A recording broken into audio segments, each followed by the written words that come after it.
ok chân sầm đặc bạn này cứ sầm rùa và xài chương xài chân non chân cây rùi chân cây chọc rùi á dạ chân tim muối bài từ đồng máu nhưng thôi mười nó thì còn để bạn đeo đây à còn đây ống máu tóc mắt lên bình nhận đi tóc máu bọt chương dương bọt chương đang tông một còn đây màu hơi kẹt kia rồi chà bao nhiêu từ bộ cái hạt tập ban này dạ bao nhiêu mũi tiết tiếng ai đặt kẹt ban phầnนี้anh tại chỗ bạn con sama đó hơi nâng chân này chị bay tiếp theo đào lử nằm cái mùi đồ đà chà tóc bạn mùi ná giờ mùi nắng nát dạ còn nắng máu yes cô bạn tôn trên một lò nè dạ ok lại một lần thì mua sắn máu mầm lư sắn lại một lư sắn sẽ cọt đáy đáy với sẽ cọt lư một điểm chướng hay lư cùng lại mùi tiền máu cho tìm muối cho tìm muối được làm dạ dạ trong tìm muối như vậy đi bằng smile à chà bắt đầu từ lư khơi dương nè trong hạt cái chuột cu đại cái nó ăn lại nó rồi sa ha đấy nó bây giờ quay theo ca chao rồi còn dương ở dụng chao hay dạ còn đang mắt cho tí pí bên máy bánh một ở bánh kia nhỉ bên máy bánh một bằng smile như vậy chà bên máy bánh một à dạ tại đặng khởi hoặc dạ thôi mấy rồi cái dương ở office mà đặc biệt thay dương bên con nè bao nhiêu rồi nơi tiếp đặt anh đơn nơi còn trường tại nhỉ anh mua tiếp đây cùng cái rồi một khởi nó thu cho một khởi nó bay ban một cái dương ban căn là khang tiệt chàไอ้ smile ยัง bay គាត់ទៅខាងចូលបាទទៅមុខយ៉ាហើយដកទៅខាងចេញលាក់ទៅមុខដាក់កែងដៃចុះយ៉ាបាទមិន smile ដូចគ្នាកុំឲ្យធំកុំឲ្យតូចយ៉ាងនេះញ៉េខ្នងយើងត្រូវទៅដកឆ្អឹងខ្នងឲ្យត្រង់មកដើម្បីយើងវិសាយទៅតាគៀកទៅឆ្អឹងខ្នងយ៉ាទៅមកដកដៃទៅលើមួយទៀតថ្ងៃយើងលើកម្រាលដើមព្រាមដៃពីពីទៅលើអត់ចាលើ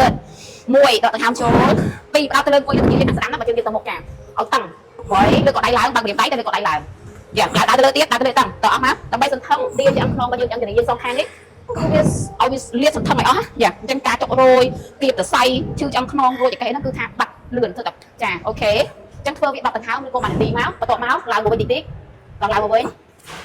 អូខេបន្ទាប់មកចុចចុងជើងក្រោយចាចុចចុងជើងក្រោយលើកតាគីឡើងបោះជើងស្ដាំទៅក្រោយហើយយើងដូរទៅខាងទៀតតែភ្លេងសិនណាភ្លេងអស់សិនភ្លេងអស់មកភ្លេងឈរអស់ភ្លេងលើកអស់ចាមើលទៅមុខអូខេដោះជើងឆ្វេងទៅម្ដងចាបោះជើងទម្លាក់ជើងក្រោយនេះទៅឲ្យអស់យ៉ាអូខេបើអាចបានទៀតជើងនេះយើងពលិតចេញតិចមកចាស្កត់លើក៏ស្កត់ដៃខាងស្ដាំលើបាត់ជើងសិន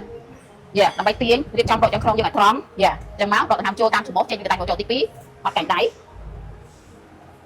យ៉ាចឹងយើងធ្វើវាម្ដង5ដង្ហើមបន្ទាប់មកចម្រិតកម្រិតទី1អ្នកត្បូងធ្វើកម្រិតទី1កម្រិតទី2នេះអ្នកដែលចេះខ្លះហើយអាចគុំតែសំខាន់ដកចំខ្នងអ្នកត្រង់ណាដកចំខ្នងត្រង់ចាចូលទី3ដើរទៅលើទៀតចាល្អមែនតើអូពីមុនគាត់ចុះណាឥឡូវឡើងរៀបស្មើហើយក៏បំបត្តិឈឺចង្កេះដែរយ៉ានេះឃើញរៀបល្អចឹងត្បូងបងប្អូនអត់បានប៉ុណ្ណឹងទេចឹងធ្វើតិចសិនណាយ៉ាលើកដៃយើងឡើងដៃយើងដៃនេះចាចឹងពេលយើងលើកដៃឡើងវាកាន់តែតឹងសន្ធឹងចឹងជនីយើងនេះចាសន្ធឹងចឹងជនីយើងនេះដល់ដៃគេសឹកជាកុំឲ្យគៀបមួយលឹកជាចាដើរលើទៀតមកដើរលើដៃគំពីមកឲ្យតឹងសន្ធឹងចឹងចាយ៉ាចឹងធ្វើវា10ដង្ហើមបន្ទាប់មកយើងដើរមកវិញយ៉ាអញ្ចឹងធ្វើវា10ដង្ហើម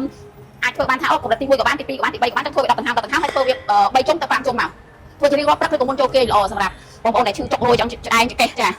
ជើងគៀបសរសៃជើងណាស្រួលខ្លួនទេស្រួលស្នាប់ស្រីគាត់ស្រួលណាចាទៅបាត់គាត់ជាសិស្សរបស់ខ្ញុំពេលដែលមហាយូហ្គាយ៉ាងនេះពេលដែលយើងធ្វើបែបហ្នឹងក៏ដល់យើងបើដែរយ៉ាងអញ្ចឹងទាំងអស់គ្នាកុំភ្លេចអនុវត្តទាំងអស់គ្នាណាមិនបាច់អាចធ្វើមួយនាទីក៏បានហើយធ្វើវា5ជុំទៅមួយជុំហើយសងខាងខ្ញុំធ្វើមួយជុំទៀតឬក៏រាប់វា10ដង្ហើមទៅ5ដង្ហើមក៏បានដែរណាអូខេបាយបាយទាំងអស់គ្នាជម្រាបទៅបាទកុំភ្លេចសេវទុកណាប្រយ័ត្នរកវីដេអូអត់ឃើញបាយ